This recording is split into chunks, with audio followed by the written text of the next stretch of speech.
Shalom, good morning to all. పరమతండ్రి మిమ్మల్ని తన దీవెనలతో సమృద్ధిగా నింపునుగాక. అనుదినము ఆయన కృపలో మనం భద్రపరచబడుతున్నాం. ఆయన కృపావాక్యం చేత బలపరచబడుతున్నాం. ఆయన కృపావాక్యం చేత మనం ఏం చేయబడుతున్నాం? శక్తిని పొందుకుంటున్నాం. ఆ శక్తితో బలముతో నింపబడుతూ మన దిన ప్రయాణాలను మన దిన ప్రాణులను మనం ముందుకు వెళ్ళగలుగుతున్నాం సుమా. కాబట్టి ఈ దినం కూడా వస్తున్న అనుదిన కృప లేఖన భాగంలో చూసుకుంటుంటే యెహెజ్కేలు గ్రంథము 29వ అధ్యాయము 21వ వచనంలో, అప్పుడు నేను యెహోవానై ఉన్నానని వారు తెలుసుకొందురు.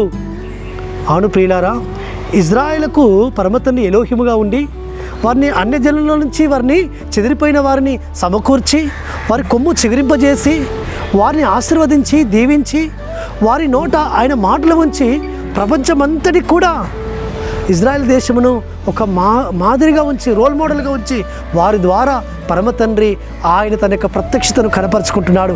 ఆయన వారి ఎలోహిమై ఉన్నాడని, ఇజ్రాయెల్ ఎలోహిం, అవును సర్వశక్తుడికి ఆయన ఆ సర్వశక్తుడు అందరికీ ఎలోహిమై ఉన్నాడని తను తాను కనపరుచుకుంటున్నాడు. కాబట్టి ఇజ్రాయేల్ అని అంటే ఇజ్రాయెల్ ఎలోహిమే సర్వలోకానికి ఎలోహిం అని తాను ప్రత్యక్షపరుచుకుంటున్నాడు. కాబట్టి ఇజ్రాయెల్కి ఇచ్చిన జ్ఞానము, ఇజ్రాయెల్కి ఇచ్చిన ఆ తెలివి వివేచన ఏ రంగంలోనైనా, వ్యవసాయ రంగంలోనైనా, రక్షణ రంగంలోనైనా, చదువులో కానీ, లేకుంటే సమస్తము విజ్ఞాన విషయంలో కానీ, సైన్స్ అండ్ టెక్నాలజీ కానీ, అవును అంతరిక్షంలోకి వెళ్ళడం విషయంలో కానీ, ఏ విషయంలోనైనా వాళ్ళు ఎంతో జ్ఞానాన్ని సంపాదించుకున్నారు. ఎందుకంటే వారు ఎలోహిమును ఆరాధిస్తున్నారు. సృష్టికర్త అయిన ఎలోహిమైన ఆ సర్వోన్నతులైన యెహోవాను వారు ఘనపరుస్తున్నారు, మయపరుస్తున్నారు. ఆయన ఆజ్ఞలకు లోబడుతున్నారు, ఆయన నిబంధనలు గైకొంటున్నారు, ఆయన నియమకాలను ఆచరిస్తున్నారు. కాబట్టి వారికి ఆయన తోడుగా ఉంటున్నాడు. కాబట్టి అప్పుడు నేను వారి ఎలోహిమునై ఉన్నానని, వారికి యెహోవానై ఉన్నానని సర్వలోకము కూడా తెలుసుకున్నట్లుగా పరమతండ్రి ఇజ్రాయేలును పరమతండ్రి బలపరుస్తూ వస్తుంటున్నాడు.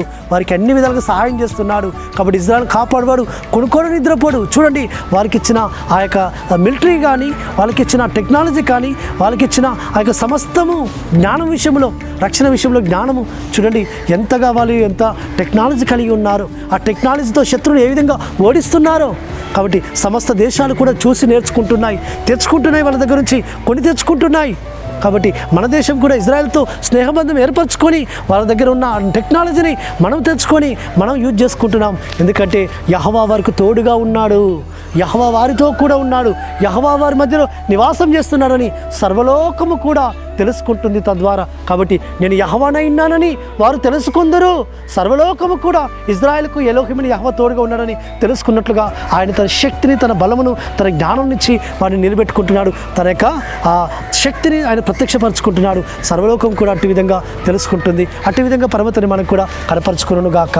ప్రార్థన చేసుకుందాం. పరలోకమందున్న తండ్రి, నీ జ్ఞానమును, నీ వివేచనను, నీ ఆలోచన కలిగిన ఇజ్రాయెల్ ఏ విధంగా సర్వలోకానికి మాదిరికరంగా ఉందో మేము కూడా తండ్రి మీరు ఎలోహిముగా అయ్యా మేము కలిగి ఉంటే మేము కూడా తండ్రి మాలో ఉన్న మిమ్మలను అనేకులు చూస్తారు నాయన. అటు విధంగా మేము కనపరచులకు సహాయం చేయమని ప్రార్థిస్తూ యాశ్వామిస నామమున స్తుతించి ప్రార్థించి వేడుకుంటున్నాము తండ్రి.